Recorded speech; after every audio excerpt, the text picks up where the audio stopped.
আসসালামু আলাইকুম। ওয়ালাইকুম আসসালাম। কি সমস্যা না বাছুরের কোনছেন? বাছুরিটা সমস্যা চিকিৎসা করাইছিলাম 1 বছর আগে। হ্যাঁ, এখন এটা শুকাইতে শুকাইতে এটা হালকা হয়ে গেছে। হালকা হয়ে গেছে না? এটা তার মধ্যে গুড়াও ছিল, অ্যান্টিবায়োটিক ওষুধ খাওয়াইছি, ইনজেকশন দিছি। বয়স কত বাছুরটার? বয়স 1 বছর থেকে বেশি। এই তো সিন্ধি বাছুর লাগে। দুধ খাওয়াইছেন না এটা? দুধ এটা খিরাইছি না। হ্যাঁ, এই গাইয়ের। খিরাইছি না। তো এই বাছুরের এই অবস্থা কি ওই লিখে? যে গুড়া উঠছিল, হ্যাঁ। গুড়া উঠার পরে চিকিৎসা করছিলাম। লাম্পিং ছোট ছোট গুড়া হয়ে গেছিল না? হ্যাঁ হ্যাঁ। আচ্ছা, যাই হোক, দেখেন বাছুরটা লাম্পিং হয়েছিল। লাম্পিং হওয়ার পরে এই বাছুরটার এখন শারীরিক কন্ডিশন এই অবস্থা, একদমই শুকিয়ে গেছে বাছুরটা। এটা কি ডেকি বাছুর না, বকনা বাছুর? হ্যাঁ হ্যাঁ। বকনা বাছুর। তো আমার প্রিয় একজন, আমার গ্রামেরই, পার্শ্ববর্তী গ্রামেরই আমার চাচা।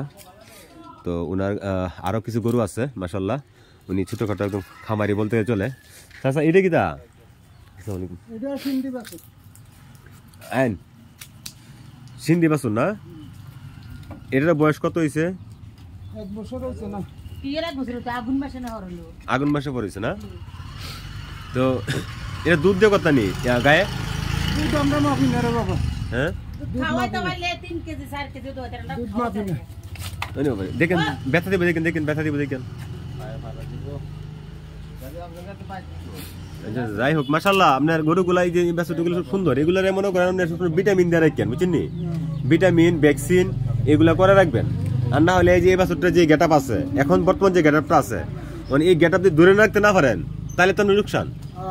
এখন যে গেট আপটা আছে এই বাছুরটা দেখেন, এই যে এই বাছুরটা, এই বাছুরটা অবস্থা কিছু দেখছেন নি আপনি?